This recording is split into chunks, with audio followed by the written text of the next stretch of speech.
Roy Gordy and Denise breakfast table and another interview. This one ties in nicely with last hour, Denise. This is SONshine Music Academy, helping young people as well as communicators for Christ, communicating with instruments and perhaps vocally as well. Oh, that is a neat thing. A lot of people have gotten away from the arts, and not because they want to, but because it's not being offered in schools anymore, and it's gotten expensive, to take private classes and things. So talk a little bit about what it is you guys do. Lauri Johnson with us this morning. Well, we are a unique educational institution founded for the express purpose to praise and worship God by singing and learning to play various musical instruments with excellence and passion, and seizing each opportunity to shine as lights in this dark world, using the powerful medium of music and the arts. Oh, wonderful. I like that excellence and passion. That's good. Not just learning to play or sing, but with excellence and passion. That's what the world needs to see. That's what God appreciates, I think. Exactly. Even if we're not excellent in terms of our talent, we can give it our best. Yeah. And that sounds like that's what you help people do. Where did this originate, this idea? Well, I was studying on PC Study Bible probably about 5 years ago, and I just clicked on music and some information came up, and a guy's name named Asaph came up.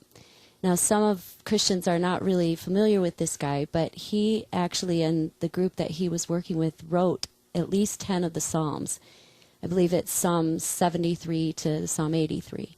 And he was a seer, a poet, a musician himself, and apparently had a desire to help the worshipers of God then do it with excellence and passion, because he started a school.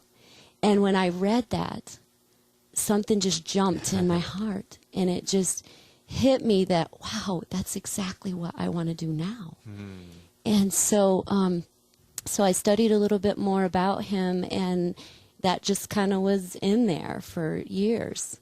And I've been a piano teacher, voice teacher, harmonica teacher for a long time, and one of my piano moms, Della Young, just was always there with me, helping with recitals and all that kind of stuff. And we decided to go out for coffee, and we just started talking. And I just started sharing with her these ideas and just what was on my heart and what I would love to see.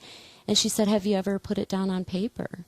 And I said, "No, I don't know that I could do that." And she said, "Why don't you just put all your ideas down, and I'll see if I can come up with something for you." Oh, wow. What How a friend. neat. That is Oh, neat. excellent. So it came together, and how did it actually get kicked off? Well, it came together. She put down, these things, and I was like, oh, this is exactly what's on my heart. And it was in a form of a vision statement and, something that I could actually share with people. And so then we started kind of thinking, well, where are we going to meet? Because I had been teaching in my home and was kind of outgrowing my home.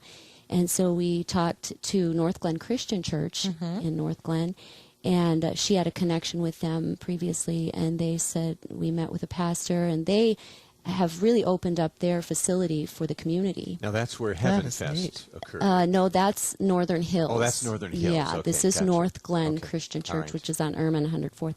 And so we talked about it, and we prayed, and there were roadblocks. And I kept saying to God, is this what you want? Is this the timing? What am I supposed to do? And every time he would, through fasting and prayer, he would move the roadblock, and he would just say, no, you move forward. And so we started in April, started meeting at the church. This April? This April. So Oh, it's my very goodness. new. It's fledgling. This is wonderful. And so we started meeting there, and that's the way it began. Wow, exciting. We'll come back and find out who has taken advantage of this so far and what's happening, maybe some exciting stories about this fledgling ministry that God has laid on Lauri.